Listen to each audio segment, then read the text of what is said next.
Bien le bonsoir, Amis de l'histoire. curieux de Naples, passionné de Joachim Murat. Aujourd'hui, je vous présente un nouvel épisode des Entretiens de l'Histoire en compagnie du prince Murat. Du prince Joachim Murat. De Joachim Murat. Mon père est prince Murat, je suis le prince Joachim Murat, prince de Pontécorvo. Bonsoir Mathias. Bonsoir. Et le sujet du jour sera le suivant. Eh bien, on va étudier donc le couple Caroline Murat et leur lien avec le royaume de Naples.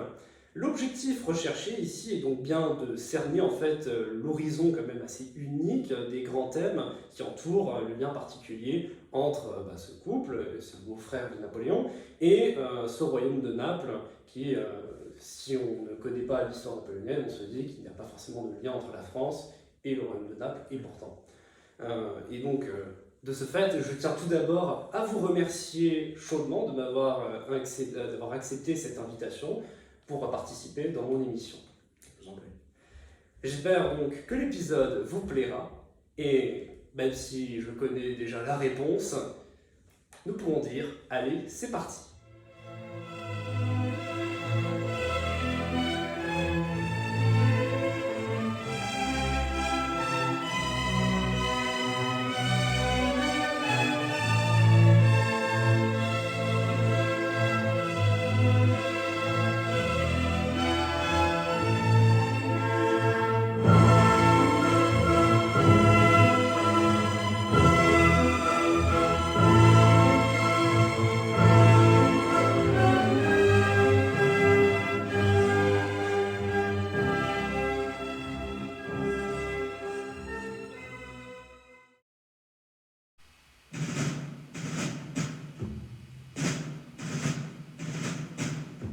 Avant de débuter donc l'entretien, il serait intéressant de nous intéresser au contexte historique qui va suivre et qui sera donc essentiel à comprendre tout le fil de la pensée qui a été développé entre moi et monsieur le prince Joachim Murat au fil de la discussion tout simplement. Avec la Révolution française se profile rapidement l'idée qu'il faut étendre les avancées acquises depuis 1789 vers l'étranger.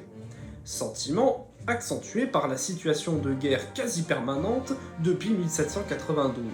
En tout cas, ça, c'est la version officieuse et idéologique de la Révolution pour légitimer sa situation de guerre avec l'Europe. Le combat est acharné, mais les Français parviennent à prendre l'avantage sur l'ensemble des fronts. En Italie, la célèbre campagne menée par Bonaparte déverrouille totalement l'ensemble de la péninsule italienne aux ambitions françaises. Ainsi, cela permet la formation d'un grand nombre de républiques sœurs, attachées diplomatiquement du moins aux intérêts français. C'est alors le cas du royaume de Naples, autrefois dirigé par le roi Ferdinand IV. Ce dernier ayant lancé son royaume dans la coalition anti-française de 1798. Mais cette mission du roi Ferdinand IV, Bourbon de Sicile, est un échec, et ses troupes sont battues par une armée française dirigée par le général Championnet. Ainsi, en janvier 1799 est proclamée la République parthénopéenne. On tente d'instaurer quelques principes révolutionnaires et de transmettre évidemment les idéaux français. Cependant, l'aventure parthénopéenne est de courte durée. 5 mois à peine après sa création, en juin 1799, la République est dissolue du fait du retrait des troupes françaises et du général Championnet vers le nord de l'Italie. Permettant donc à Ferdinand IV de récupérer son territoire, son royaume, avec l'aide de la flotte anglaise, alors sous la direction de l'amiral Horatio Nelson. Mais cette reprise du territoire par son ancien propriétaire Ferdinand IV ne se déroule pas aussi bien que prévu. En effet, un personnage bien singulier, le cardinal de Ruffo, se distingue tant par sa qualité d'homme d'église, le plus influent de Naples, que en étant un général qui mena une insurrection depuis le sud de la botte italienne et reprenant Naples des mains de la République parthénopéenne. Son action est indéniable dans la reprise du royaume par Ferdinand IV.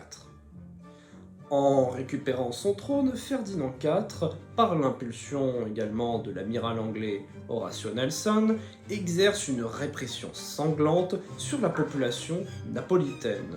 Une exaction terrible, alors que pourtant le cardinal Ruffo et Ferdinand IV avaient autrefois fait la promesse solennelle que les républicains parthénopéens ne subiraient aucune répression.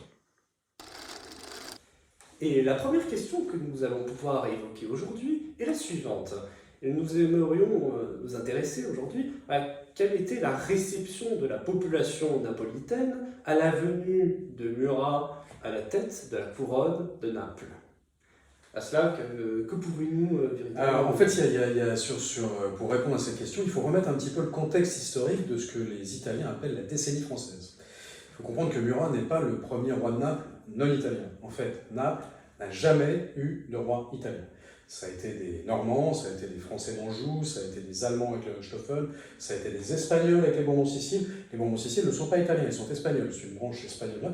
Et bien sûr, Joseph Bonaparte, de 1806 à 1808, et Murat de 1808 à 1815. Et avant Joseph Bonaparte, il y a eu ce qu'on appelle la République parthénopéenne. C'est-à-dire qu'il y a, vous savez, une première campagne d'Italie, ensuite une seconde campagne d'Italie. En 1799, les Bourbons-Siciles ont été chassés une première fois du royaume de Naples.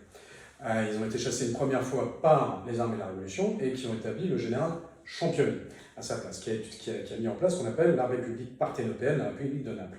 Les Anglais sont venus, ont rechassé le général Championnet. En fait, c'était pareil, ils n'ont pas chassé, c'est que l'armée de Macdonald qui protégeait Naples a dû remonter vers le nord parce qu'ils étaient à nouveau attaqués par les Italiens, les Autrichiens, pardon, etc. Donc, Championnet a dû rendre Naples aux Anglais, pas aux Bourbons-Siciles. Les Bourbons-Siciles n'ont jamais rien fait tout seuls. Ce sont les Anglais qui ont récupéré Naples pour les Bourbons-Siciles une première fois. Et Championnet, qui avait fait une république à Naples, avait libéré tous les prisonniers politiques, et ils étaient très nombreux, et il avait mis au pouvoir les républicains, et ils étaient très nombreux. Vous imaginez bien que quand les Bourbons-Siciles reviennent, ça leur fait pas plaisir du tout. Donc Championnet avait demandé au roi de Bourbon-Sicile de jurer de donner sa parole qu'il n'exercerait aucune répression, aucune réprimande par rapport à ceux qui s'étaient mis du côté de la République française. Parole que le roi Ferdinand lui a donnée immédiatement, quasiment la main sur le cœur, la main sur la Bible. Donc Championnet s'en va, et là ça a été le parjure total, puisque qu'est-ce que fait Ferdinand? Il massacre littéralement la population de Naples. Il faut comprendre que la répression de la République parthénopéenne fait 200 000 morts. 200 000 morts, c'est colossal. La terreur elle-même a fait 20 000 guillotinés, hein, c'est tout. Hein. Donc c'est 10 fois plus que la terreur, quand même, c'est gigantesque. Après donc avoir discuté sur ce passage de l'histoire napolitaine en 1799, qui était essentiel pour comprendre la suite, nous allons pouvoir nous intéresser à ce qui se passe un peu plus tard. Nous sommes en 1805, juste après la bataille d'Austerlitz, qui met un terme au conflit pendant, un temps du moins, entre la France et l'Autriche. Naples, toujours sous la gouvernance de Ferdinand IV, avait engagé une fois de plus son royaume sur les chemins de la guerre contre la France avec l'appui toujours de l'Empire britannique. Mais désormais, le royaume de Naples était seul dans la course. Napoléon entend bien en terminer donc avec cette monarchie napolitaine qui semble déterminée à empiéter sur les intérêts de la France. Il nomme alors son frère Joseph Bonaparte général de division de l'armée de Naples et lui donne cette mission de se débarrasser de la monarchie des Bourbons-Siciles et de s'emparer du trône. C'est ainsi que le royaume de Naples a cette particularité d'être le premier État européen à connaître un proche de la famille de Napoléon sur son trône. En effet, le royaume de Naples, sous sa forme politique napoléonienne, naît le 30 mars 1806 par un décret de Napoléon qui met en place Joseph Bonaparte sur le trône napolitain. Précisons qu'outre l'objectif de se débarrasser de ces Bourbons-Siciles devenus quelque peu gênants aux intérêts français, l'autre aspect de cette invasion est aussi de pacifier et de s'assurer de la neutralité de Naples en cas de conflit. Toujours est-il que le royaume de Naples est formé en 1806. Cette situation dure pendant 2 ans, jusqu'en 1808, lorsque l'empereur s'impose dans les affaires internes de la monarchie espagnole. Je ne déblaterai pas ici l'histoire de cette affaire espagnole, concentrons-nous simplement sur les événements de Naples. Avec cette ingérence française dans les affaires royales espagnoles, Napoléon va préférer faire muter son frère Joseph en Espagne en tant que nouveau souverain, et mettre ainsi son beau-frère Joachim Murat sur le trône de Naples du fait de son mariage avec Caroline Bonaparte, alors la sœur de l'empereur. Ça va, vous suivez toujours? Donc évidemment, quand les Français arrivent, si vous voulez, c'est un souffle de liberté qui souffle sur Naples. Et Murat est un personnage qui correspond parfaitement à l'esprit napolitain. C'est un homme flamboyant, c'est un homme ultra charismatique, très beau. Ils sont très sensibles, d'un type très méditerranéen, il a un physique très méditerranéen. Donc il est accueilli avec beaucoup d'enthousiasme par la population napolitaine. Très bien. Mais donc, du coup, vraiment, on peut comprendre finalement que cette population napolitaine a été presque trahie finalement par leurs anciens rois, donc Ferdinand. Oui. Et la venue des Français, notamment, bon, à l'époque, ils étaient vus comme des révolutionnaires avant tout. Ça a mené à un vent nouveau au cœur de l'Italie. Alors, ça a mené un vent nouveau au cœur de l'Italie, pas uniquement, ça a mené un vent nouveau dans tous les endroits où les Français sont allés. Vous avez raison, là, puisqu'on se concentre sur l'Italie. Donc, il y a cette image que l'Italie est peuplée d'ultra-catholiques obscurs, qui voient les Français arriver comme étant d'infâmes laïcards, bouffeurs de curés, etc. Tout simplement parce que Murat n'agit pas comme ça du tout. Murat avait fait son séminaire, donc Murat n'avait absolument rien contre l'Église catholique, et Murat comprend tout à fait le sentiment catholique de la population napolitaine. Donc ça, il ne va vraiment pas y toucher. En revanche, au contraire d'ailleurs, il va faire refaire des tonnes d'églises, la basilique Saint-Georges dans laquelle il est enterré a été entièrement refaite sur ses propres deniers, à Piezzo de Calabre. Donc il n'a absolument aucun problème avec le sentiment profond catholique de la population napolitaine. Là où il a un problème, c'est sur l'accaparement des terres et des ressources par les aristocrates napolitains. Et ça, Joseph, son prédécesseur, qui n'a pas eu le temps parce qu'il n'avait que 2 ans, n'a pas réussi à casser l'accaparement des terres par les aristocrates napolitains. Donc ça, Murat va le faire, il va redistribuer les terres aux paysans. Et Murat va casser complètement la féodalité napolitaine. C'est une féodalité extrêmement dure. Hein. C'est une féodalité qui est entretenue aussi par un phénomène qu'on connaît mieux qui s'appelle la mafia. La mafia a fleuri, a germé, s'est épanouie totalement sous le règne des Bourbons-Sicile parce qu'elle permettait de tenir la population. Les grands barons siciliens, c'est essentiellement en Sicile, et les grands propriétaires terriens de la botte italienne en Calabre tenaient la population par la mafia en Sicile et par la 'ndrangheta dans les péninsules. Pourquoi? Parce c'était une féodalité extrêmement dure. Et Murat va mettre fin à tout ça, va distribuer les terres, donc ça va être un grand souffle. Et puis surtout, il va faire une chose totalement magique, il va abolir la féodalité et il va mettre en place le Code civil. Il est un napoléonide, donc il applique les lois de l'Empire. Et en mettant en place le Code civil, chaque sujet napolitain a les mêmes droits face à la loi. C'est-à-dire que vous n'avez plus le baron, le duc, le comte, qui a plus de droits que le paysan, l'avocat, le notaire ou le professeur. C'est fini, ils ont tous les mêmes droits. Et ça, c'est une révolution gigantesque, tout en préservant l'Église catholique, mais en mettant la mainmise du clergé de côté. Le clergé est très présent, mais il n'a plus tout pouvoir. Ça, c'est fini. Et peut-être que nous pourrons en plus enfoncer un point, c'est que Joseph Bonaparte, lorsqu'il a été mis en place sur la couronne de Naples, eh bien la population est peut-être restée un peu indifférente, puisque finalement il avait ce problème de se confronter à cette aristocratie qui véritablement ne voulait pas de ce Joseph Bonaparte. Et Murat va peut-être alors du coup enlever ce sentiment, ce ressentiment qu'il y avait. Je précise ici que Joseph Bonaparte ne fait pas du tout office de mauvais souverain à Naples, bien au contraire. Nous le préciserons juste après, mais il faut reconnaître que la dévotion de Joseph à son rôle de roi de Naples n'est pas à négliger. Disons-le, Joseph Bonaparte entame une série de travaux que va poursuivre Murat lorsqu'il reprendra le trône en 1808. Ainsi, il abolit la féodalité en août 1808. Il fait rédiger un code de loi directement inspiré du code Napoléon promulguée en 1804. Il débute la réorganisation de l'armée napolitaine en créant une sorte de garde nationale qui sera plus tard bien pratique au dessein de Murat qui tentera de former un sentiment national au sein de l'armée. Également, sur le plan éducatif, il fonde une université sur la base de l'Institut de France, appelée la Société royale de Naples. En ce sens, nous pouvons donc donner un point de contrebalancement dans notre entretien, puisque Joseph parvient tout de même à rattacher un certain nombre de notables autour de lui. Pas suffisant pour créer une véritable société unie, mais tout de même l'effort est notable. D'autant plus que sous son règne d'à peine 2 ans, il parvient à mener une politique de pacification, certes par les armes, mais qui parvient tout de même à rétablir l'ordre dans ce territoire napolitain échauffé entre le traditionnalisme, les réfractaires à l'intervention française ou les simples profiteurs de la situation qui tentent de marchander avec les Anglais.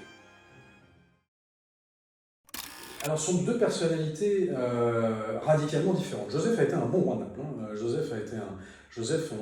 Il est présenté par l'historiographie française de la Troisième République et par l'historiographie espagnole comme un idiot. C'est complètement faux. Joseph était tout sauf un idiot. Ça a été un excellent roi de Naples. Il n'a simplement pas eu beaucoup de temps devant lui et il appliquait, lui, absolument à la lettre les consignes de son frère Napoléon. Et parmi ces consignes, il y avait le gouvernement est français, composé de Français. Je ne veux pas de Napolitains au pouvoir. Donc ça ne peut pas marcher comme ça. Quand Murat arrive, la première chose qu'il fait, c'est qu'il met au pouvoir des ministres napolitains. Sur les 11 ministres de Murat, 10 sont napolitains. Il n'a qu'un seul ministre français, c'est son fidèle Jean-Michel Agard qui le suit depuis le début, qui a été son ministre des Finances quand il était grand-duc de Berg et de Clèves, quand Murat était grand-duc de Berg et de Clèves, et qui est à nouveau son ministre des Finances à Naples. C'est un génie de la finance Agard. Et voilà, tous les autres sont napolitains. C'est comme ça que ça va marcher. C'est qu'en fait, à Naples, faites comme les napolitains. Et c'est exactement ce que va faire Murat. Et Murat va s'intégrer très bien dans cet esprit napolitain, parce qu'il est lui-même très napolitain de personnalité. Il est flamboyant, il est présent, il est charismatique. Alors que Joseph était beaucoup plus discret. Ça marche très bien avec les napolitains. Plus pour ceux qui nous regardent, il me semble que Thierry Lens a réalisé une biographie de Joseph Bonaparte, histoire de redorer un peu le blason de Joseph Bonaparte, qui malheureusement est trop souvent comparé à Napoléon. En fait, si vous voulez, tous les personnages de l'Empire, tous, sans aucune exception. Vous prenez Talleyrand, vous prenez Murat, vous prenez Lannes, vous prenez Masséna, vous prenez Cambacérès, vous prenez tous les grands personnages, Fouché. Vous prenez Joseph, Lucien, Louis, alors Jérôme, on n'en parle pas. Vous prenez tous les personnages de l'Empire. Ils sont totalement écrasés par la personnalité de Napoléon, et c'est normal. La personnalité de Napoléon, enfin l'ombre de l'empereur, évidemment se répand sur toute la postérité impériale. Et ça, c'est normal, elle se répand même sur Napoléon III, qui est pour rien, il est arrivé une quarantaine d'années après. Mais l'ombre de l'empereur est tellement immense, c'est tellement vertigineux, Napoléon Bonaparte, que oui, bien sûr, il est entouré de gens absolument exceptionnels, de tous les côtés d'ailleurs, de gens absolument exceptionnels, mais qui sont de fait atténués par l'incroyable personnage, la personne qui est Napoléon Bonaparte. L'héritage de Napoléon, et l'héritage des Français, surtout de toute l'équipe qui entourait Napoléon au monde, c'est le Code civil, c'est l'égalité de tous devant la loi. C'est le plus beau legs qu'une nation a pu laisser à l'humanité, c'est un legs français. Donc l'héritage français à l'humanité est absolument inestimable. Et dans l'inconscient collectif mondial, c'est resté. Les gens, la plupart de la population mondiale, gardent une véritable affection pour la France. Il y a des petits épiphénomènes d'irritation, il y a des gouvernants français, mais pour la France, il y a vraiment une affection générale. Et c'est pas la caricature de la jolie femme et de la baguette de pain, c'est vraiment le fait que c'est la terre de liberté, la France. Et bien ça, c'est Napoléon Bonaparte, et c'est la France du Premier Empire. Aujourd'hui, les mentalités que nous avons de notre époque, c'est parfois peut-être un peu dur de s'imaginer qu'est-ce qu'il pouvait y avoir comme société avant Napoléon et avant la Révolution française. Alors, il ne faut pas non plus noircir la société qu'il y avait avant Napoléon. Alors, avant Napoléon, d'abord, il y avait la guerre civile, puisque la Révolution française, comme vous le savez, a été un chaos absolu et total. Ça a été un élan formidable, mais ça a été une boucherie sans fin. Ça a été le déchaînement des passions les plus noires de l'âme humaine. et l'aboutissement des vœux les plus beaux qu'elle a lui-même puisse également formuler. Donc c'est quelque chose de très en mi-teinte de la Révolution française. Napoléon réorganise tout ça, descend. Et avant la Révolution, il y avait la France de l'Ancien Régime. La France de l'Ancien Régime était arrivée à bout de souffle tout simplement parce que c'était pas la seule à être comme ça, hein. Tous les pays européens, toutes les monarchies étaient comme ça. Ce principe eugénique d'avoir des droits parce qu'on est né, qu'il y ait une race exclusive d'aristocrates par rapport à une race générale de roturiers, c'est-à-dire de gens qui sont là pour vous servir, ça ne passait plus du tout, ça ne pouvait plus marcher. Et ça n'a plus marché nulle part. Donc, mais c'est vraiment la Révolution française et sa diffusion, la diffusion de cette idée géniale de l'émancipation par le droit, par l'égalité de tous, qui est un héritage chrétien. L'égalité de tous, c'est un héritage chrétien qui, grâce à Napoléon, devient un héritage légal. C'est ça la Révolution. Et c'est pour ça que Napoléon fait le Concordat, c'est pour ça que Murat s'entend très bien avec l'Église. Enfin, il y a un vrai lien, il y a un lien intrinsèque entre les idéaux des Lumières, le message catholique et sa transcription dans le Code civil. Il y a un lien évident.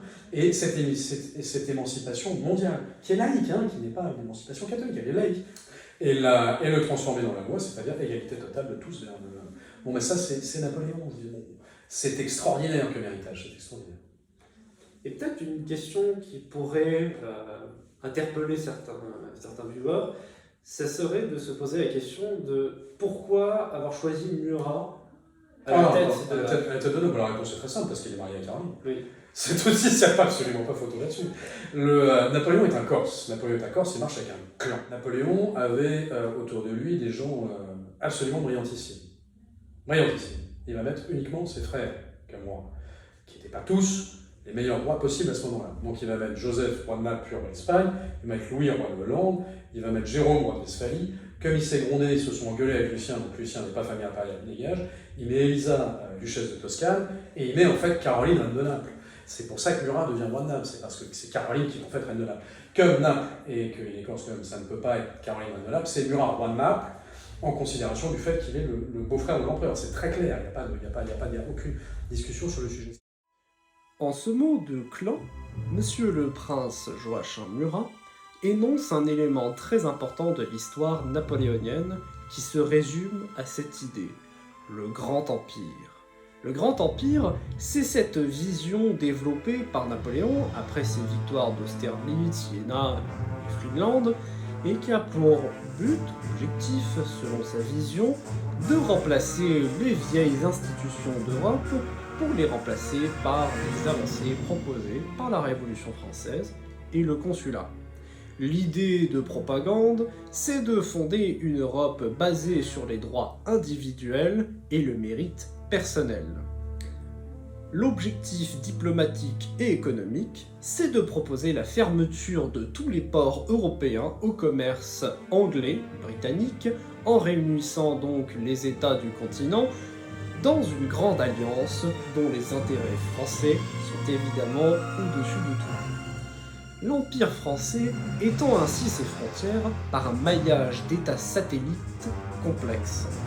La catégorie de ces États qui nous intéresse ici, c'est ceux où Napoléon place ses proches pour s'assurer d'un cordon sécuritaire autour de la France.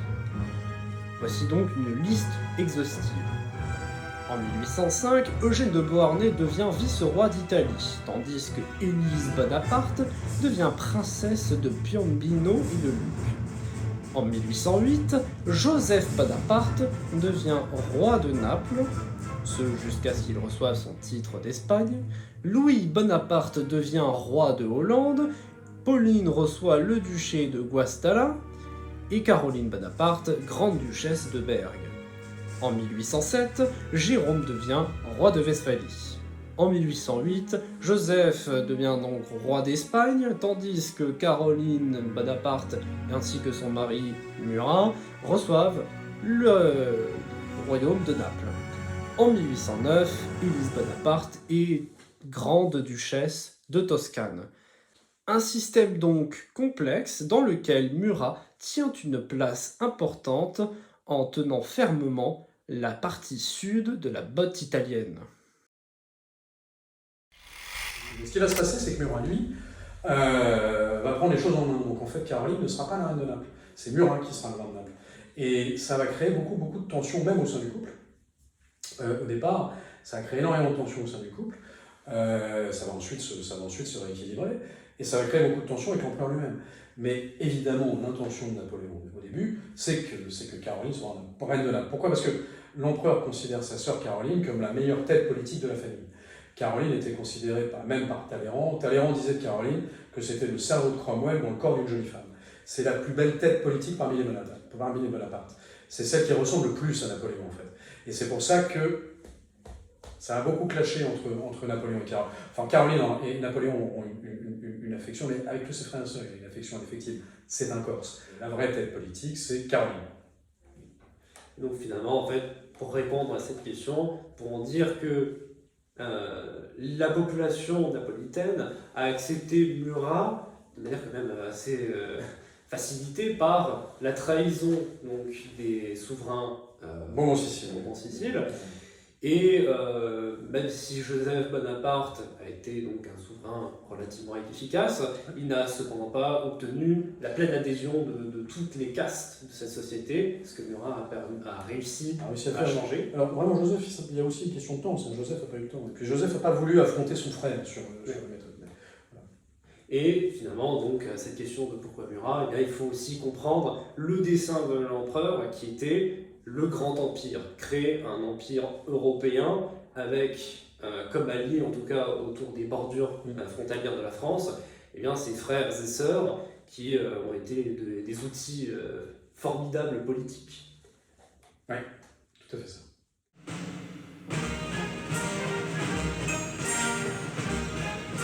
Seconde question, il serait intéressant de se poser, bien cette dernière, eh bien, de s'intéresser à ce sujet. Eh bien, quels furent les apports au royaume de Naples de ce passage napoléonien sous la gouverne du couple Murat-Caroline Bonaparte? Alors, les apports sont absolument majeurs, parce qu'il faut voir d'où ça part. C'est-à-dire que quand Murat récupère le royaume de Naples, il récupère un royaume qui est en déficit. Bon, parce que les Bourbons ont assez largement ruiné le royaume de Naples dans leur frénésie de vouloir ressembler à Louis XIV.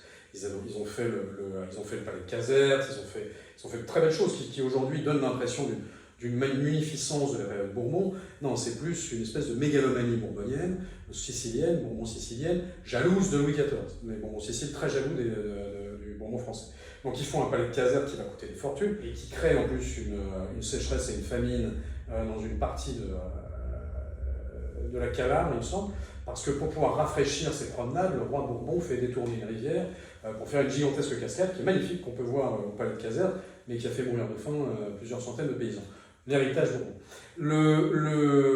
Donc résultat, si vous voulez, de ce type de grands travaux uniquement pour eux, cet accaparement permanent des richesses. Ils ont fait beaucoup de choses pour les arts, ça c'est très bien, mais c'était pour les aristocrates et les grands barons. Le peuple, lui, souffrait. Il n'y a absolument pas de doute. Donc c'était tout à fait obscurant, on était en plein obscurantisme. Arrive Championnet, arrive Joseph, et enfin arrive Murat. Qu'est-ce que fait Murat? Donc, comme je vous le disais, il va casser la féodalité, il va imposer le code civil, il va redistribuer les terres, et il va s'attaquer à quelque chose de fondamental pour lui, qui est l'éducation. Donc il va rendre l'école publique obligatoire et gratuite pour les enfants, il va ouvrir les collèges et lycées, il va développer les grandes écoles, c'est lui qui fonde l'école polytechnique. Faisons simplement cette petite précision.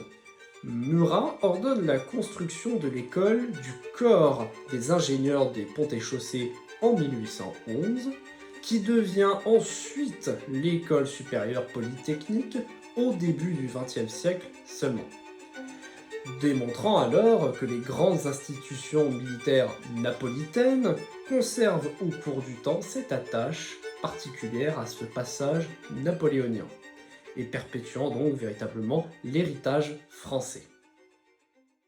Il va réorganiser complètement le principe de collecte d'impôts et l'équilibrage financier en créant une cour des comptes, en créant une banque centrale, en créant une trésorerie générale. En fait, il va reproduire un petit peu les grandes institutions napoléoniennes à Naples. Il va faire un musée universel, il va ouvrir des manufactures un petit peu partout, il va éradiquer totalement le banditisme en Calabre en utilisant deux méthodes, c'est-à-dire une répression absolument impitoyable contre les bandits calabrais, associée à les écoles pour les enfants des bandits et du travail pour les femmes des bandits. Donc ils vont ouvrir des manufactures partout, ils vont ouvrir des écoles partout. Ce système a très bien marché, puisqu'il a totalement éradiqué la mafia calabraise qu'on va appeler la Ndrangheta après, qui était les brigands calabrais. Les seuls qui ont survécu sont ceux qui se sont réfugiés en Sicile, puisque l'île de Sicile était tenue par les Anglais, et c'est là qu'étaient les Bourbons Sicile. Et donc les bandits calabrais se sont réfugiés en Sicile, protégés par les Anglais et les Bourbons Sicile. Et quand Murat va perdre, ils vont revenir, et donc la mafia calabraise va refleurir en Calabre, alors qu'elle avait été totale. Et aujourd'hui, c'est la mafia la plus dangereuse du monde. C'est un autre héritage de cette période. Voilà, donc il va faire des choses absolument remarquables en tout point pour l'instruction des jeunes filles. Caroline va développer les maisons d'éducation de jeunes filles absolument partout en Calabre.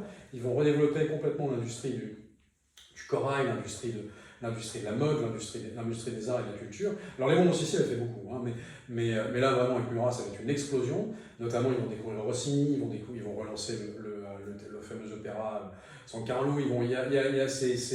C'est absolument splendide. Et Murat va faire des travaux d'urbanisme absolument colossaux, des travaux d'assainissement absolument colossaux. La moitié de Naples a été entièrement refaite par Murat. Le Naples qu'on connaît aujourd'hui, c'est comme le Paris haussmanien de Napoléon III. C'est le Naples de Murat.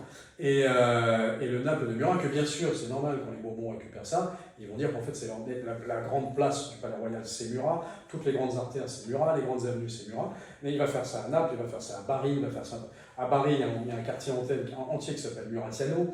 C'est le plus beau quartier de Bari, c'est le vieux Bari. Il va faire l'observatoire astronomique. Donc en fait, même la conquête spatiale doit quelque chose à Murat. Voilà. De ce fait, finalement, en fait, cette notion du Murat souverain de Naples, eh bien, elle va peut-être même un peu interférer avec cette réputation qu'on lui doit du sabreur de l'Empire, etc. Et finalement, c'est peut-être aussi ça la force de Murat, c'est d'être tant ce maréchal qu'on a vu charger avec près de 12 000 cavaliers à Eylau, que le souverain qui a réussi quand même un peu à redorer le blason du royaume de Naples. Mais vous avez raison, c'est ce que vous disiez sur ces personnages, par exemple, comme Joseph, qui sont un peu écrasés par la figure de l'empereur. Donc l'empereur, lui, c'est à la fois le guerrier, l'administrateur et le souverain. Mais c'est à un tel niveau qu'on oublie complètement qu'en fait, à cette époque-là, il n'était pas le seul à être aussi complet, à être un espèce de couteau suisse de l'aboutissement humain.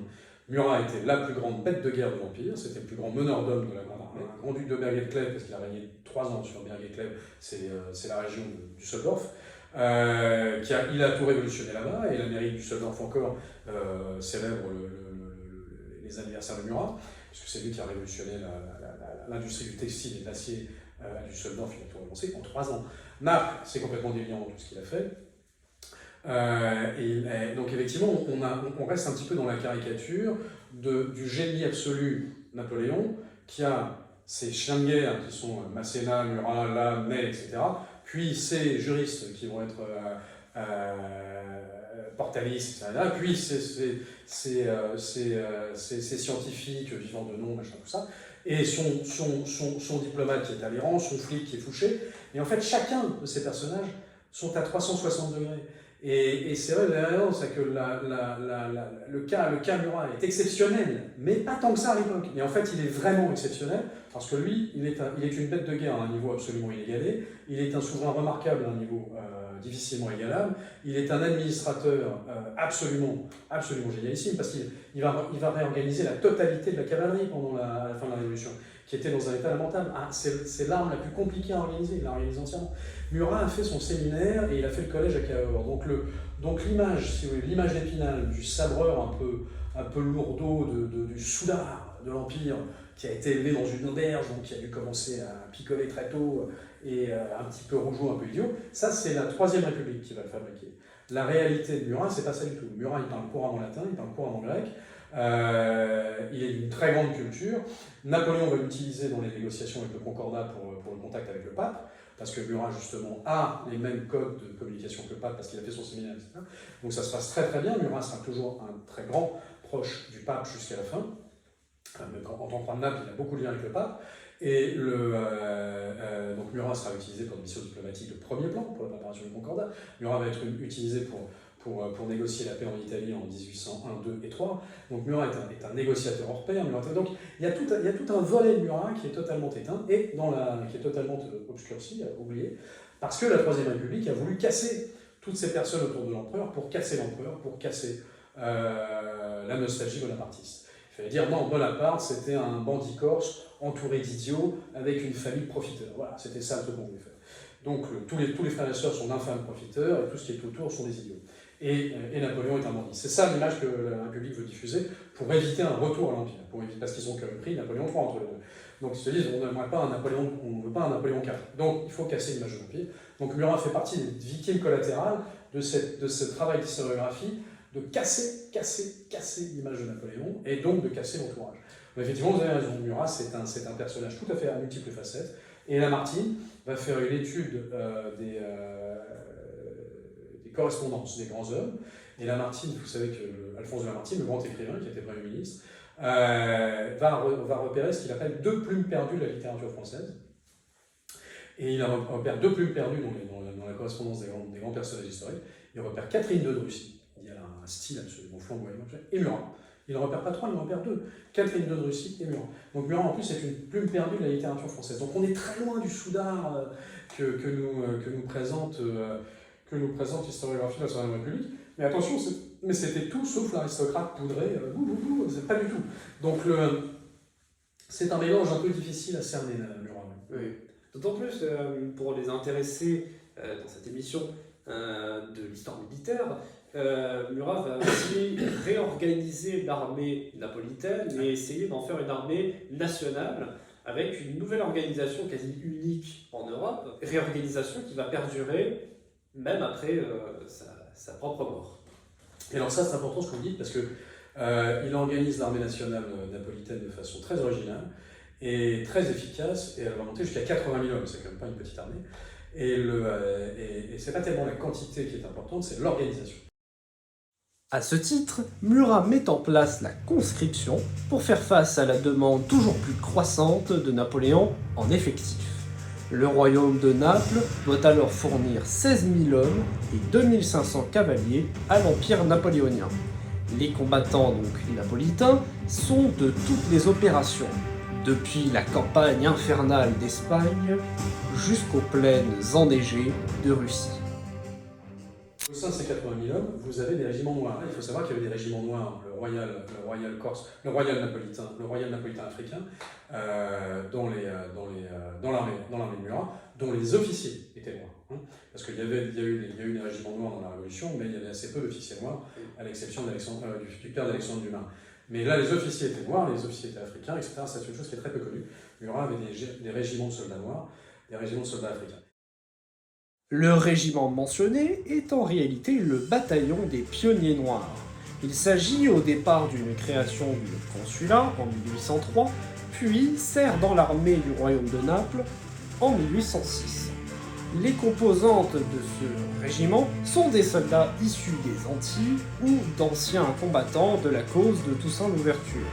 Il est d'abord nommé le Royal Africain en 1806, puis est renommé le 7e régiment d'infanterie de ligne du royaume de Naples en 1810.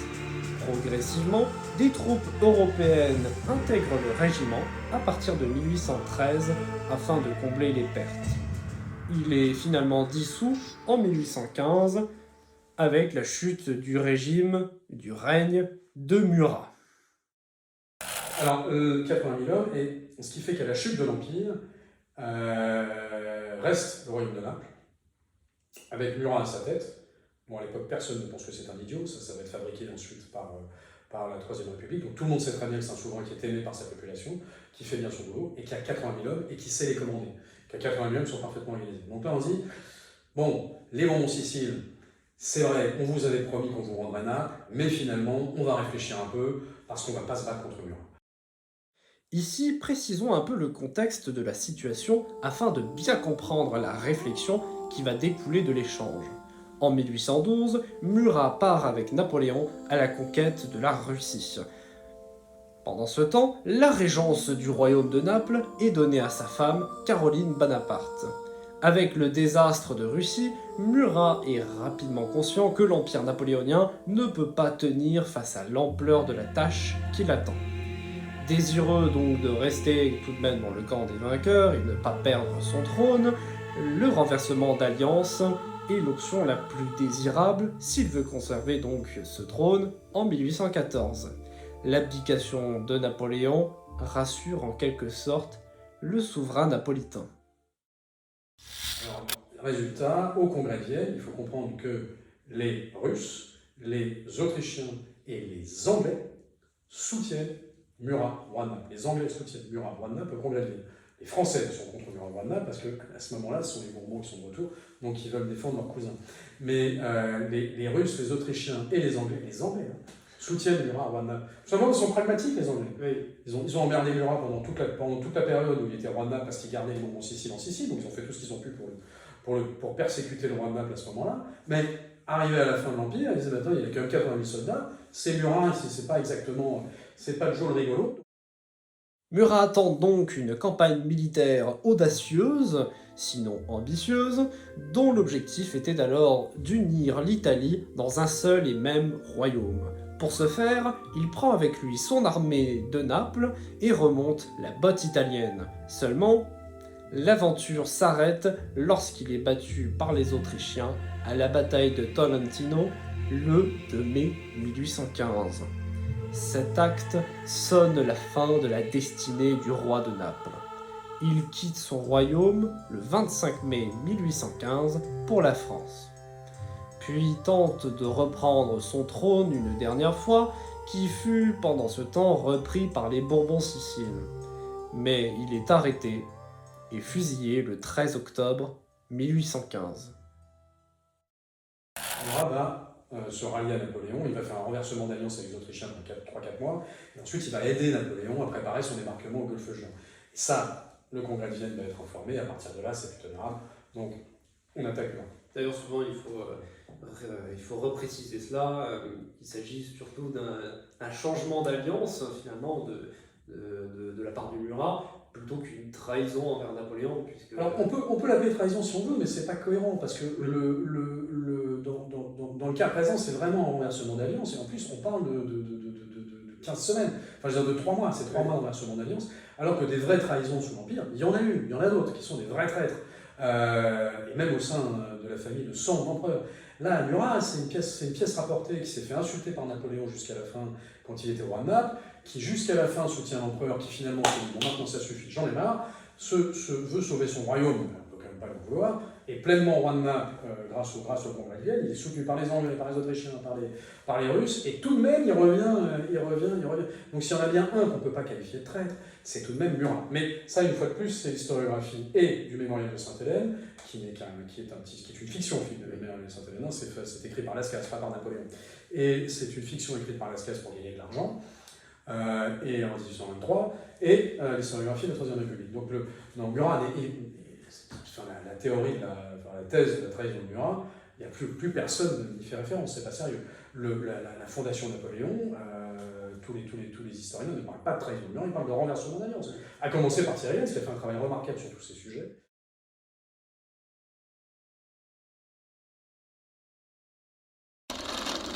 Quelle était l'évolution au cours du temps de cette relation de souverain à souverain?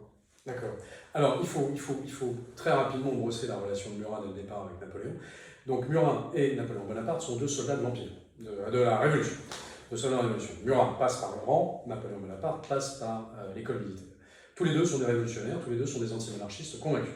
Tous les deux sont pour l'égalité, tous les deux participent sont des robespierristes, tous les deux d'ailleurs. Et ils vont se rencontrer le 13 Vendémiaire, donc c'est en 1795, lorsque Napoléon Bonaparte doit écraser une rébellion royaliste dans les rues de Paris. Là, il a besoin de canons, il voit ce formidable stentor, cet incroyable capitaine Murat qui est à cheval. Il dit j'ai besoin de canons, Murat file au Sablon, c'est l'actuel métro Sablon de la ligne 1 du métro parisien. Murat se bat avec des aristocrates, avec des monarchistes, récupère les canons, les ramène au Sablon, et de là, Murat tombe complètement sous le charme charismatique de Napoléon Bonaparte, et Napoléon Bonaparte est totalement séduit par l'incroyable énergie, la force et la capacité d'emporter les hommes de Murat.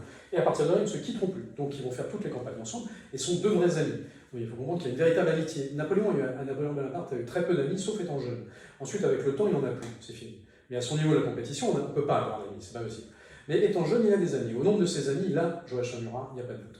Et le lien va commencer à se distendre pendant la campagne d'Égypte. Et ensuite, il va devenir de plus en plus compliqué quand Murat va épouser sa sœur. Parce qu'il ne faut quand même pas oublier que Napoléon est corse. Et là, Murat épouse sa sœur. Et donc c'est... Et là où Napoléon, lui, souhaitait que sa sœur, probablement, épouse plutôt un prince, ou plutôt un homme d'État qui aurait servi ses visées politiques, puisque vous savez qu'il a sifflé Jérôme, il va lui dire, tu rentres des États-Unis, Jérôme Bonaparte qui était marié à une américaine, tu me vires ça, et tu vas épouser la princesse de Wurtemberg, Jérôme, chef, oui chef, j'arrive, et épouse la princesse de Wurtemberg, il fait la même chose avec Joseph. Lucien lui refuse catégoriquement. Donc ça va être, il y aura une grosse fâcherie entre Napoléon et Lucien, et Caroline va refuser catégoriquement d'épouser quelqu'un d'autre que Murat. Et ça s'oppose frontalement à son frère, elle veut épouser Murat, c'est Joséphine qui va convaincre Napoléon que le mariage Murat-Caroline est une bonne idée. Et il s'avère que Joséphine avait parfaitement raison. Donc il y a cet aspect-là, le fait qu'il est mari de sa sœur. Il y a un autre aspect, c'est que Napoléon a fait l'école de guerre, comme je vous le disais, et Napoléon a un rapport à l'aristocratie française qui est un rapport de complexe. Napoléon, ça c'est pas moi, c'est Jean Tullard qui m'a expliqué ça. Hein. Vous imaginez, je n'étais pas dans la cour de l'école de Brienne, mais Jean Tullard, qui a étudié toutes les correspondances de Napoléon avec tous ses généraux, dit qu'il y a une différence très marquée, très nette, dans la façon dont Napoléon s'adresse aux officiers de son armée qui ont fait l'école de guerre et aux officiers de son armée qui n'ont pas fait. Donc quand vous avez des Masséna, des Ney, des Murat qui n'ont pas fait l'école de guerre, il va s'adresser à eux de façon très lapidaire. Quand vous avez à Murat jusqu'à ce qu'ils viennent au monde de la famille impériale, quand vous avez des gens qui ont fait l'école de guerre, comme Dudin, Savonnier, etc., ce sera mon cousin, mon machin, etc. Donc il va être... Parce qu'en fait, ce que me dit Jean Tullard, c'est que Napoléon est snob. Or avec Murat, il y a un problème, parce que Murat, c'est un roturier, fils de roturier, évidemment, c'est un tout petit notable, c'est une famille tout petit notable du Lot, mais qui parle parfaitement latin et grec, qui est au moins, si c'est plus éduqué que la moyenne des aristocrates de l'époque, donc il a un problème avec ça. C'est une bête de guerre, mais il y a peut-être aussi un rapport de jalousie d'homme. Murat est très grand, très beau, très charismatique, un succès terrifiant avec les femmes, il a une fois de plus sa propre sœur, il y a peut-être une jalousie d'homme qui se met en place, et arrive vraiment le truc qui va enclencher la brisure entre Napoléon et Murat, pas entre Murat et Napoléon. Murat jusqu'à la fin sera fidèle. Enfin, modulo le renversement d'alliance sur lequel on va revenir. C'est 1808. 1808, on a la guerre d'Espagne, qui est une très grave erreur, c'est une des principales erreurs de l'empereur. La guerre d'Espagne, et Murat est à Naples, il a été nommé roi de Naples, il est à Naples, on est en décembre 1808. Murat a été nommé roi de Naples le 15 juillet, donc il n'est plus là depuis longtemps, 1808. Et Napoléon est en Espagne pendant que Talleyrand et Fouché sont à Paris en train de se dire mais que se passe-t-il si Napoléon est tué dans une embuscade en Espagne? Que se passe-t-il? Qui on prend pour la continuité de l'Empire? Napoléon et Fouché se détestent, mais néanmoins vont se réunir pour savoir qu'est-ce qu'on met à la place de Napoléon s'il se fait tuer. Et tous les deux, on arrive à la conclusion que le seul qui peut tenir l'Empire, c'est Murat. Pour les trois raisons qui sont que Murat est le seul qui tient toute l'armée, il y a plein d'autres magnifiques guerriers, mais c'est le seul qui tient toute l'armée. Il est le membre de la famille impériale le plus aimé de la population, sans aucun doute, et il a une vision politique qui est très en ligne avec la vision de Talleyrand et de Fouché, qui est une vision de l'Europe des nations, qui n'est pas une vision de cette Europe fédérale sous la tutelle française telle que la perçoit Napoléon, qui va craquer, parce que Napoléon ne comprend pas le principe des nationalités, le fait que envahir les pays, même si en fait, il ne les envahit pas, c'est-à-dire qu'il se fait attaquer et en défense, il récupère le pays. Napoléon a tout le temps été attaqué. Il n'a déclenché la guerre que 2 fois, en Espagne et en Russie. Sinon, il a toujours été attaqué. Sauf que quand on attaque Napoléon, c'est pour une dent, pour un œil et 2 yeux, pour une dent toute la gueule. Il prend tout. Donc vous m'attaquez, je vous prends votre pays. Et donc il prend le pays derrière. Il ne fallait pas m'attaquer. Et donc il occupe en fait une partie de l'Europe. Et en occupant ces pays-là, il va créer un sentiment national dans tous ces pays. Et Murat, lui, va comprendre ce sentiment patriotique, cet éveil des nations, puisqu'il va le voir en Italie, il va le voir en Espagne, il va le voir en Allemagne, il va le voir en Pologne, il va le voir partout, il va le voir évidemment en Russie. Et c'est un truc qui échappe totalement à Napoléon. Napoléon ne voit absolument pas le principe des nationalités qui est en train de s'éveiller. Et c'est pour ça que Napoléon demande à ses frères, vous gouvernez avec des Français, ce qui est une très grave erreur. Et là où Murat dit non, ça ne marchera pas. Donc de souverain à souverain, ce qui va très très mal se passer, c'est que Napoléon conçoit son empire comme des satellites à ses ordres, Et Murat ne se vit pas comme un satellite aux ordres de l'empereur. Il se vit comme j'ai des sujets dont j'ai la responsabilité. Ma responsabilité, c'est le bien-être et la prospérité et la sécurité de mes sujets. Et ensuite, bien sûr, mon service auprès de l'Empire français. Donc à chaque fois que Napoléon aura besoin de lui sur le champ de bataille, Murat est là. À chaque fois, à chaque fois. Mais Murat se propose, Murat est là à chaque fois. Il ne fait jamais défaut et à chaque fois, Murat gagne. Murat est absolument essentiel dans toutes ses victoires. Mais il a son royaume à gouverner. Donc il essaie de gouverner au mieux des intérêts de son peuple, tout en respectant les engagements qu'il a vis-à-vis de l'empereur. Donc ça crée en fait une tension, puisque Napoléon considère et Jérôme, et Lucien, et Jérôme, et Louis, et Joseph, et donc Murat, comme ses super préfets, en fait, comme ses gouverneurs. Murat ne se voit pas du tout comme un gouverneur. Donc il gouverne avec des ministres italiens. Donc ça va créer une tension énorme. Et cette tension va arriver à un point d'orgue absolument gigantesque. Où vraiment, c'est quasiment des lettres d'insultes que lui envoie Napoléon. Et Murat qui n'arrête pas de dire, écoute, il s'appelle Sire tous les deux.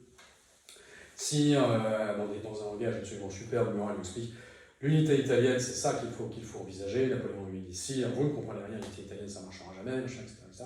Jusqu'à la fin. Puis arrive la bataille de Leipzig, 1813, Murat fait une charge aussi énorme que la charge d'Eylau, on la connaît moins, la charge de Leipzig, mais elle est au moins aussi grande que la charge d'Eylau, ce qui est incroyable. Et à Leipzig, en 1813, tous ces maréchaux disent à Napoléon, il faut abandonner, il faut arrêter. Bertrand, Ney, tout le monde lui dit, mais le général Bertrand, ici, là, il faut négocier une paix raisonnable avec les Alliés, comme ça on garde le territoire qu'on a, et on arrête la guerre. Et Napoléon se fiche, se braque, etc. Donc Murat rentre à Naples, ras-le-bol. Voilà, une fois pour toutes, est-ce que c'est oui ou c'est non pour Naples? C'est non. Voilà, donc, très bien. Donc il va signer avec les Autrichiens, qui eux non plus d'ailleurs ne veulent pas l'unité italienne. Mais il signe avec les Autrichiens, l'Empire s'effondre dans la seconde qui suit. Murat signe avec les Autrichiens en janvier, l'Empire s'effondre en avril. Et il fera son débarquement, on vérifiera la date, mais c'est quelques mois après, c'est assez rapidement après. Donc le renversement dure très peu de temps, le renversement d'alliance de Murat, on est en 1814. Et Murat, là, l'Empire s'effondre, Murat à l'Italie, Murat va faire l'unité italienne, il l'a fait. Il l'a fait concrètement, c'est-à-dire que Murat va faire va remonter jusqu'à la plaine du Pô, et il va s'arrêter sur les rives du Pô. Les rives du Pô, c'est au-dessus de Milan, donc les rives du Pô, c'est quasiment la frontière avec Nice, c'est très très long. Et il va prendre toute la botte italienne sans tirer un coup de feu. Là, il arrive sur les rives du Pô, et en face de lui sont les armées d'Eugène de Beauharnais. Une échauffourée commence, Murat dit stop, on arrête, on ne se bat pas contre les Français. Et il arrête tout. Et là, il rapatrie sur Naples, et donc l'unité italienne ne se bat pas. Mais voilà, donc alors à l'époque, il faut comprendre aussi qu'à l'époque, c'est pour ça qu'on peut parler de trahison en quelque sorte, c'est que les soldats qui avaient une passion, une fascination absolue pour Murat dans l'armée, il y en a qui ne comprennent absolument pas, mais qui n'arrivent pas à comprendre que Murat ait pu signer avec les Autrichiens. Pour eux, ce chef de guerre qui est allé mettre sa vie en danger 1000 fois par jour pour l'Empire français, qui d'un seul coup passe aux Autrichiens, il y a plein de soldats qui ne comprendront pas ça, et qui donc vont dans leur mémoire exprimer leur ressentiment gigantesque par rapport à ce qu'ils estiment une trahison par rapport à l'armée. Qui ne comprendront pas ça. Donc c'est pour ça que ça alimente aussi la théorie de la trahison. Mais de fait, Murat va rejoindre le camp de l'empereur et va essayer de le faire débarquer, va l'aider, on sait maintenant, grâce aux travaux de Pierre Banda, de la Fondation Napoléon, qui a fait des travaux remarquables dans les archives, les services secrets de Talleyrand, qui démontrent de façon absolument indiscutable que Murat a participé à favoriser le débarquement de l'empereur et au Phocéen. Est-ce qu'il n'a peut-être pas favorisé en plus les relations entre les deux souverains? Ça a été cette volonté presque, on pourrait dire, d'indépendance de Murat. C'est exactement le cœur. Il y a toute une construction de cet amitié qui va être abîmée un petit peu par plein de choses. Donc, je vous dis, son rapport aux femmes, son rapport à la sœur, son rapport à la personne. Et puis cette lettre de 1808 de Fouché à Murat pour lui dire que Murat ne verra jamais, mais qui va être intercepté par Napoléon, disant que c'est Murat qui succède à l'empereur.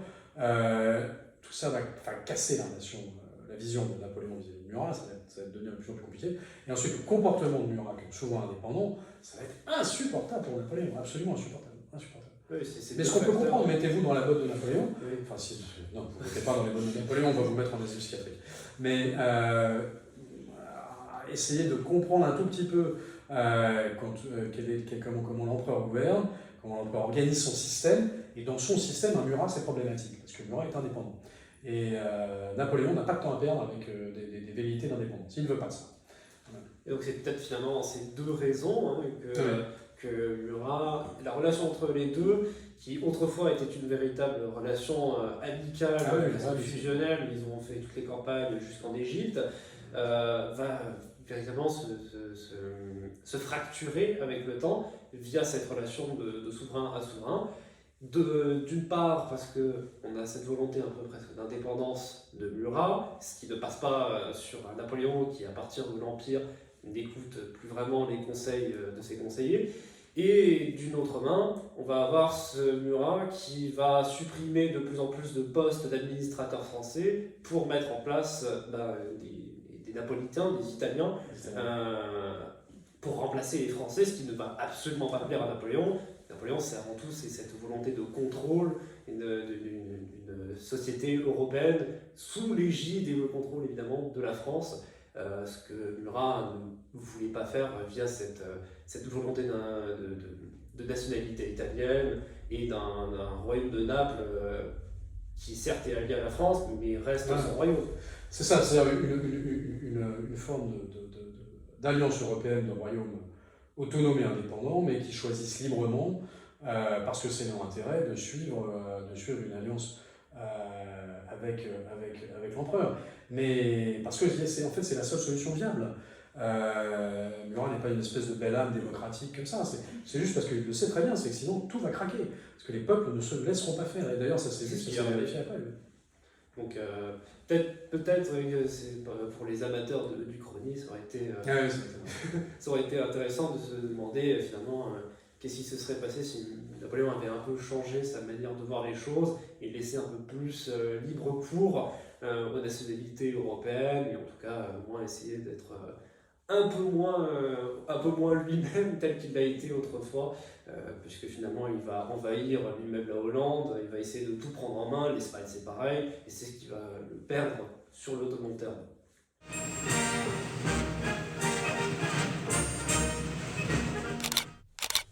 Au fil de notre discussion, nous avons pu évoquer une petite question qui normalement je l'avais supprimée, mais finalement elle s'est avérée plutôt efficace. C'était de s'intéresser peut-être aux points divergents et les points convergents entre la situation qu'il y a eu en Espagne, la guerre civile d'Espagne, et la situation dans le royaume de Naples avec cette intervention, cette intervention anglaise quasi permanente tout au long du conflit. Alors ça Mathias, c'est une question très intéressante parce que c'est la première fois moi-même, j'avais jamais pensé à faire le parallèle, et je ne sais pas si des historiens l'ont fait, entre la situation espagnole et la situation à Naples. Alors qu'en fait, de fait, le royaume de Naples et le royaume d'Espagne, c'est assez similaire. Vous avez deux royaumes ultra-catholiques, vous avez deux royaumes gouvernés par des Bourbons au départ, et vous avez deux royaumes qui, quand ils vont être pris par les Français, vont subir le harcèlement des Anglais. Donc la situation est finalement vue comme ça, la situation est assez similaire. La grande différence, c'est que en Espagne, les Bourbons d'Espagne sont aimés par la population. En Italie, les Bourbons de Sicile, c'est moins évident. Je vous dis à cause de cette histoire de massacre des 200 000. Bon, néanmoins, la vraie différence, celle qui va faire vraiment la différence, qui fait que ça ne sera pas du tout la même chose, c'est qu'en Espagne, ils vont imposer à nouveau un gouvernement français, ça va être vécu comme un gouvernement d'occupation. En Italie, Murat va mettre des Italiens, ce ne sera jamais vécu comme une occupation. Donc ça va tout à fait changer. Donc en fait, ça prouve bien, c'est pour ça que j'aime bien cette question, parce que ça prouve bien que la méthode Murat marche beaucoup mieux. C'est que dans des situations finalement très similaires, la méthode Murat est une réussite totale. Le royaume de Naples, qui est en état de déficit quand Murat le récupère, devient un royaume bénéficiaire, alors qu'il doit respecter le blocus anglais. Il est financièrement à l'équilibre et bénéficiaire, en ayant libéré les énergies, en ayant libéré les féodalités, en ayant libéré les terres, en ayant libéré les paysans, en donnant des emplois à tout le monde. Là où l'Espagne, ça va être de la guérilla atroce, ça va être absolument abominable, et ça va participer à couler complètement l'Empire. Donc c'est vrai, c'est marrant, c'est un très bon parallèle, ça mériterait même un article de fond, vous devrez le proposer à la Fondation Napoléon, sur une analyse parallèle pour voir, alors finalement, des deux systèmes, qui avait raison. Et là, je pense que, voilà, non, j'aime beaucoup votre question. Je trouve que ça permet de voir que la méthode Murat, c'est la méthode qui marche. L'inclusion contre l'imposition. Bah, si vous faites vivre à la population napolitaine, une occupation étrangère, il a du mal. Regardez ce qui se passe en Irak, regardez ce qui se passe en Afghanistan, les libérateurs qui arrivent et qui en fait occupent le pays. Donc ça marche pas. Et finalement, c'est peut-être aussi ça qui est intéressant dans les entretiens d'histoire, c'est finalement pouvoir discuter de certains sujets et de fil en aiguille, comme le travail d'un historien, c'est aussi d'être un peu un inspecteur de l'histoire, et bien tout simplement d'en tirer des réflexions plutôt intéressantes ou plus ou moins. Voilà, mais là, Mathias, je pense que vous tenez un truc, c'est vraiment intéressant, c'est très original, je crois que personne n'a abordé ça comme ça. J'ai réfléchi à la question en faisant des recherches, comment est-ce qu'on appelle ça, des recherches parallèles entre, j'étais en train d'étudier la situation en Espagne dans un livre de Pierre Branda, et la situation avec Murat en préparant cette interview. Mais ce serait une bonne idée, vous devriez approfondir le sujet, peut-être en faire un sujet de thèse ou un truc comme ça, c'est vraiment une bonne idée. Ça pourrait être intéressant. Nous allons pouvoir évoquer des questions un peu plus bonus, c'est un peu la spécificité de mes entretiens d'histoire, que j'aime bien évoquer certaines questions qui n'ont pas forcément été interrogées. C'est pour ça que généralement quand je prépare mes entretiens, je m'intéresse toujours à qu'est-ce qui a été évoqué et qu'est-ce qui n'a pas été. Et donc finalement, j'aimerais poser cette question autour de l'héritage immatériel. Quel héritage immatériel retenez-vous de la vie en fait, finalement, de vos ancêtres? Et on peut peut-être parler évidemment de Murat, mais peut-être même pas plus. Napoléon fait partie de mes ancêtres, hein, oui. donc, Napoléon III aussi, donc le maréchal Ney, le maréchal Berthier, j'en descends directement également, c'est la particularité des Murat. Donc on a un panier d'héritage qui est assez... Bah écoutez, évidemment, je vous dirais la trilogie logique, c'est-à-dire énergie, panache et fougue. Ça paraît normal comme héritage du Premier Empire. Mais il y a plus que ça. Au-delà de ça, il y a un héritage immatériel qui est un héritage... je pense que tout héritier ou tout amoureux, tout passionné de l'Empire se doit d'être un protecteur et d'être un défenseur des idées des Lumières. Les Lumières, elles ne sont ni de gauche ni de droite, elles sont totalement transcendantes. Et qu'est-ce que c'est que les Lumières? C'est l'égalité de tous. D'accord? Et donc ça, c'est vrai. Donc ça, c'est un héritage impérial, c'est l'émancipation, la libération des énergies, le sens de la responsabilité. C'est-à-dire que ce n'est pas parce qu'on libère les énergies et qu'on libère les gens qu'ils peuvent se permettre n'importe quoi. Donc ça veut dire, tout simplement, l'objectif d'une société d'adultes qui se gère entre adultes, avec des considérations adultes, en se libérant. C'est ça l'émancipation, donc en se donnant des règles qu'ils respectent. Quand ils ne les respectent pas, ils en subissent les conséquences. Donc le message napoléonien, c'est un message des Lumières. Et moi, je pense que l'héritage immatériel de tout bonapartiste, c'est cet héritage de défense des Lumières et d'une société démocratique et méritocratique. L'aristocratie, si elle doit être mise en place, doit être une monarchie, une aristocratie bonapartiste, c'est-à-dire une aristocratie au mérite, une aristocratie sans privilège. Donc c'est une aristocratie de Lumière. Quand les gens ont des titres sous l'Empire, ce sont des titres de bataille, pour que ça fasse rayonner la grandeur et la grandeur de la France. Donc et ça leur donne aucun droit. C'est pas pour ça qu'ils payent moins d'impôts, c'est pas pour ça qu'ils ont accès à des emplois auxquels n'ont pas accès les gens qui ne sont pas titrés. Donc voilà, donc en gros, c'est un héritage de lumière, c'est un héritage de responsabilité, c'est un héritage de savoir se tenir droit. C'est ça l'héritage immatériel de l'Empire. C'est homme-femme en responsabilité, un comportement adulte dans une société adulte, libre, mais qui prend ses responsabilités et qui les assume. C'est ça assumer ses responsabilités. Ça, c'est très impérial. Et ensuite, bien sûr, oser, de l'audace, du panache, de la fougue. Voilà.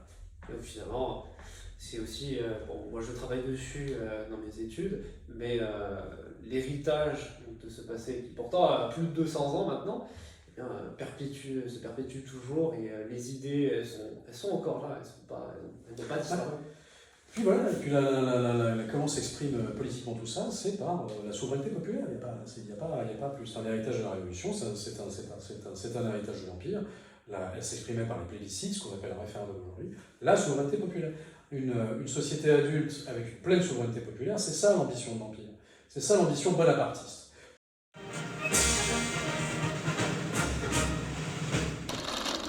Une dernière question bonus.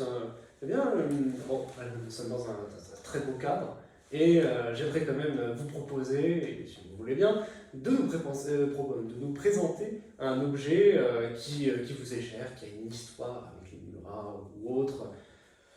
Qu'est-ce Alors, que vous auriez à nous présenter? Alors, les principaux objets qui ont une histoire très très forte avec Murat et Napoléon sont dans les musées maintenant. Oui. Voilà, c'est les principaux objets les plus bons qui étaient dans la famille avant, maintenant ils sont dans les musées. Il reste quelques très beaux objets dans la famille, mais ils sont en sécurité. En revanche, en termes de symboles, moi, ce que j'ai toujours, ça c'est vrai, j'aime beaucoup, c'est quelque chose que je porte, que j'ai toujours autour du cou, c'est tout simplement une lyre napolitaine. C'est une lyre du royaume de Naples, avec le visage du roi Murat d'un côté, et c'est Gioacchino Napoleone Ier. Et voilà, j'ai toujours ça autour du cou, entre ma médaille miraculeuse et ma croix. Et en plus, aujourd'hui, il me semble qu'il existe encore la statue de Murat. Ah bah à Naples, oui, bien sûr. Oui, à Naples. Vous avez la statue de Murat sur le palais royal. Voilà, Voilà. absolument. Donc, vous en avez une aussi dans les alcôves du Louvre, vous en avez une, vous avez plusieurs statues de Murat, vous en avez à Cahors, bien sûr, vous en avez à la Bastille, vous avez des statues de Murat partout. Alors, pas assez, il en faudrait plus. Je fais un appel solennel à Miss Œuvre. Donc manifestement, j'aime bien le travail, puisqu'on a une statue de Miss Œuvre juste derrière nous. Je fais un appel solennel à Miss Œuvre, il n'y a pas assez de statues de Murat dans les villes françaises.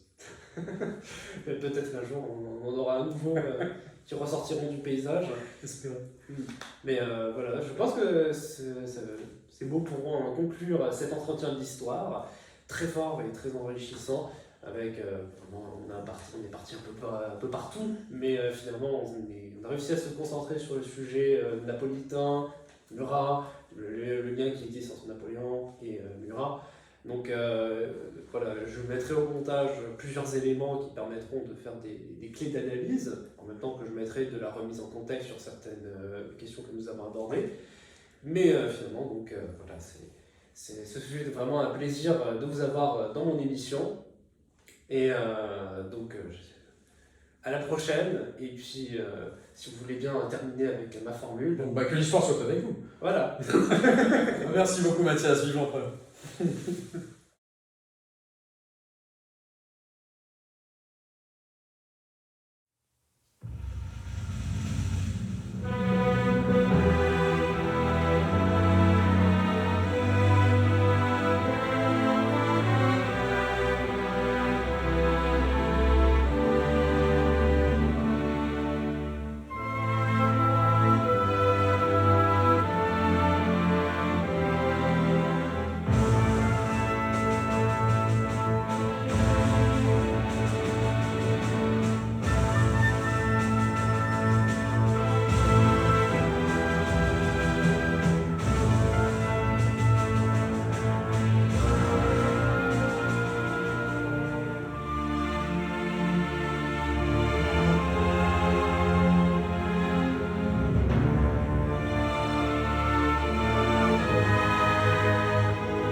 Si vous voulez bien terminer avec ma formule, si vous la connaissez.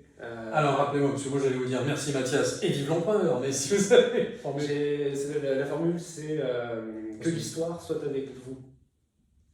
Et avec votre esprit? Non. C'est pas la même idée, c'est dans la formule de Star Wars, vous savez que la force. Ah, mais de force. Ok, donc que l'histoire soit avec vous. Voilà. Je mettrai au montage, ça fera. Avec votre esprit. Et voilà.